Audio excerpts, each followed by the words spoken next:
the producer Firat Alani has made an excellent feature film about Fallujah, which explains the cause of the increases in congenital malformations in Fallujah, Iraq. And when we tried to put this up on YouTube, it was immediately taken down. So within 2 minutes of it being put up on YouTube, it disappeared with a message saying that the copyright was held by Canal Plus, which is the French company, the TV company, which funded the production of this film. So you can't see it.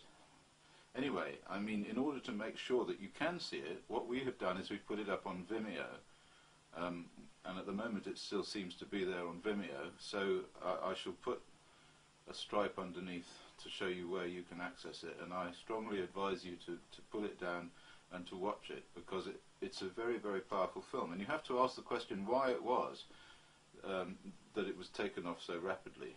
And when you look at it closely and you try to figure out why it was taken off so quickly, the answer is perfectly clear, because the people who took it down don't want it to be shown in the United States, so people can find out the cause of the congenital malformations in Iraq, which is the uranium weapons that were used in Iraq by the US-led forces in 2004.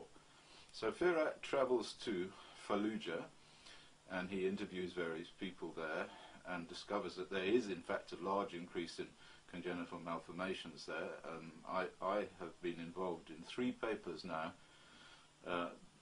which are in the peer-review literature, showing that there is this increase in congenital malformation and also a big increase in cancer.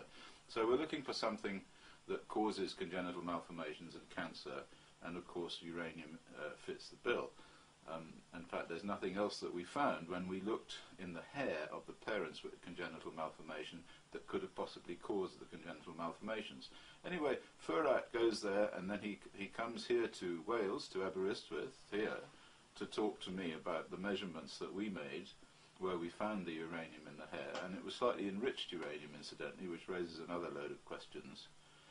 And then he went off to the United States and he talked to Doug Rockey, who was in the military in charge of decontamination after the first Gulf War, and who is now suffering from all sorts of diseases as a result of his exposure to depleted uranium weapons as they then were.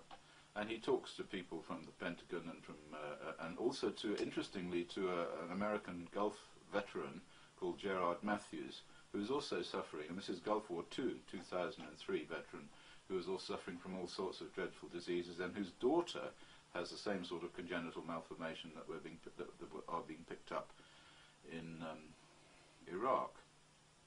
So anyway, watch this film and realize that there is a big cover-up of the effects of these weapons, and pressure has to be brought on the authorities and on the military to stop using these weapons and to investigate the whole issue. Because I have to say that there is a large amount of uranium circulating in the atmosphere now. So it's not just a question of people in Fallujah. It's also people in Iraq and people in Europe and people in the United States. The concentration of uranium in high-volume air samplers at the Atomic Weapons Research Establishment in Aldermaston, Berkshire, so we can actually monitor the levels of uranium in the atmosphere, and these levels have been just consistently rising ever since the first Gulf War. So have a look at the film, download it if you can, and disseminate it all over the place, because it could well be that it will be taken down from Vimeo, because there's a big powerful machine out there to try and rubbish all this and to keep the evidence of this away from people. And bring pressure to bear on your senators and congressmen and members of parliament, or any powerful people or people with authority or influence, to see if you can get this whole affair opened up and this issue raised in such a way that these weapons are banned. Thank you. Fallujah, west of Baghdad. The rebels' bastion seems to be awakening the day after an earthquake. 8 years after the war, its inhabitants are still living among the ruins.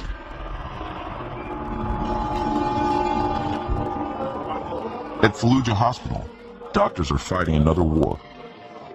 Today, as every day, the maternity unit is on alert.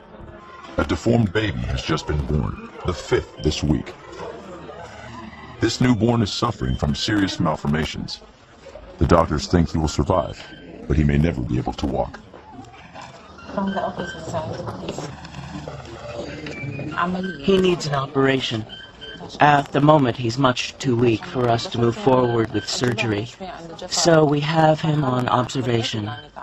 We have seen many other types of deformities. He's not alone. Some are more severe than others. We have some babies born without skulls, without organs, and sometimes with their legs totally twisted. Oh, look at his little legs. The mother of this baby is in shock. This woman has had 3 children before this one, all born without any health problems. This deformed baby is the first such case in her family. But there's a dramatic rise in such phenomena. In Fallujah, 1 birth in 5 now exhibits congenital malformation. This doctor sees only one possible solution, and it is radical. I advise the older women in Fallujah city to not have more babies. How did it come to this?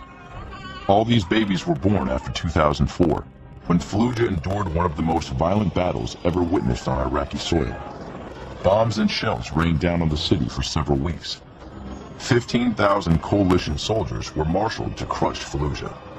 Facing them were 2,000 Iraqi resistance fighters, armed with Kalashnikovs and rocket launchers. The U.S. Air Force dropped hundreds of tons of bombs. These pictures show fireballs falling on the city. This is white phosphorus, a chemical incendiary weapon. Today, this bombing is said to have caused the malformations in the children of Fallujah.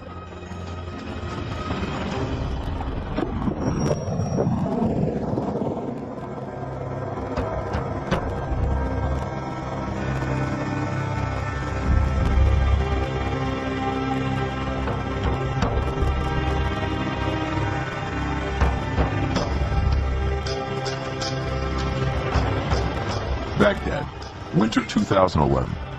How can you tell whether a city is no longer at war? Perhaps by observing the passers-by crisscrossing the streets. In Iraq, peace is gradually settling, but the stench of war is still noticeable. The Iraqi capital alternates between days of violence and days of peace. The U.S. Army is committed to pulling out of the country by December. The police and the Iraqi army will step into its shoes. These traffic jams are an indicator of peace in Iraq. The city seems revived, with businesses springing up once again, and residents doing their shopping in the city center. A city center that is returning to its pre-war opulence.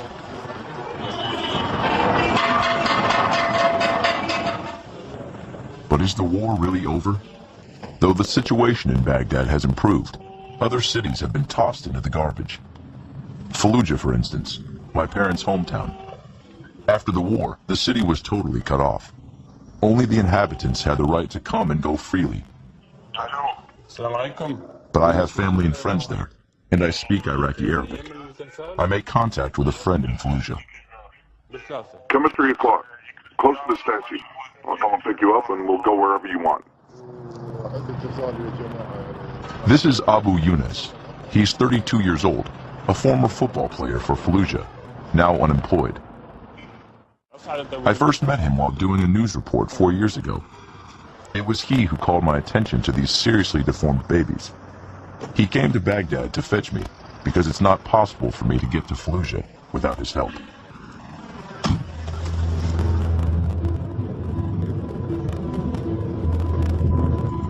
This road is closely monitored. In traveling the 50 kilometers that separate Baghdad from Fallujah, we go through more than 20 checkpoints. This city is located in the middle of the Sunni Triangle, also called the Triangle of Death by the Americans. Some 1,500 U.S. soldiers have been killed in this region, 1/3 of the American casualties in Iraq. Fallujah was the first city to fight back against American occupation. It found fame by throwing them out of town and inflicting great loss of life. So much so that the people wondered how a small city like Fallujah could resist against the world's most powerful army. In March 2004, 4 mercenaries under contract to the U.S. Army were killed in their vehicle on the outskirts of town. Their mutilated bodies were dragged through the streets, then hung under this bridge as trophies. It was one of the very first acts of violence against the United States. These pictures were soon seen all over the world. It was the start of an escalation that culminated in the Battle of Fallujah in November 2004. The death toll listed 134 GIs and 3,500 Iraqis. Fallujah became a symbol of the revolt. Accordingly, the army imposed very strict checks in the city. The fingerprints and retina scans of every last inhabitant were recorded in U.S. Army files. Never has any town undergone such treatment. Residents were even issued with biometric ID cards. This badge enables me to enter and leave Fallujah. 7 years later, the badges are no longer needed. The city is now under the control of the Iraqi army, but Fallujah remains the hardest place in the country to get into. You need a guarantor to enter, and he must be from Fallujah. I've been asked to be responsible for you for safety reasons. So you can't just walk into Fallujah? No, not like that. As we approach the city, the tension mounts in the car. No, stop filming. Put the camera down.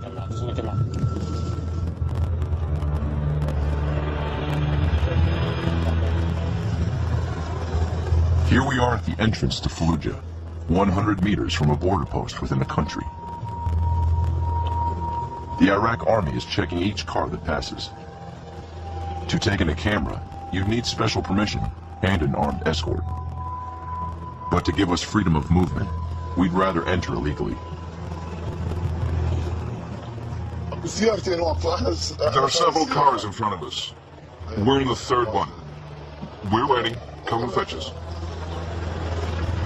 Thanks to Abu Yunus, one of the soldiers lets us through. For his own safety, we don't film him.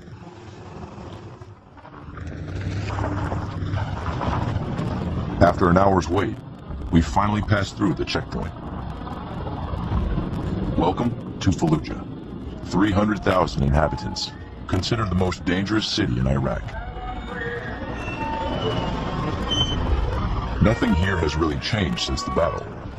Life goes on, the streets are teeming, but the traces of war are still here, and the Iraqi soldiers carry on patrolling. In this prison town, it's hard to keep a low profile if you're carrying a camera. So to keep us safe as we move around within Fallujah, Abu Yunus follows close behind. He'll be our guardian angel. This neighborhood is one of the hardest hit by the bombing. Half the buildings are in ruins. Not one wall has been spared by bullets. This former Iraqi soldier was in the city during the American assault. He lives just opposite this building, totally destroyed. During the bombing, he noticed suspicious explosions. Just after the bombing began, the landscape changed.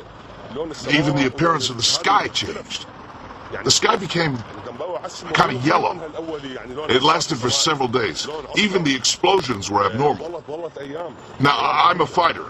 I was an officer in the Iraqi army under the old regime. I fought for 7 years in the war against Iran. So bombs and missiles, I've seen a lot of them. I know what I'm talking about. But with these American bombs, it was different.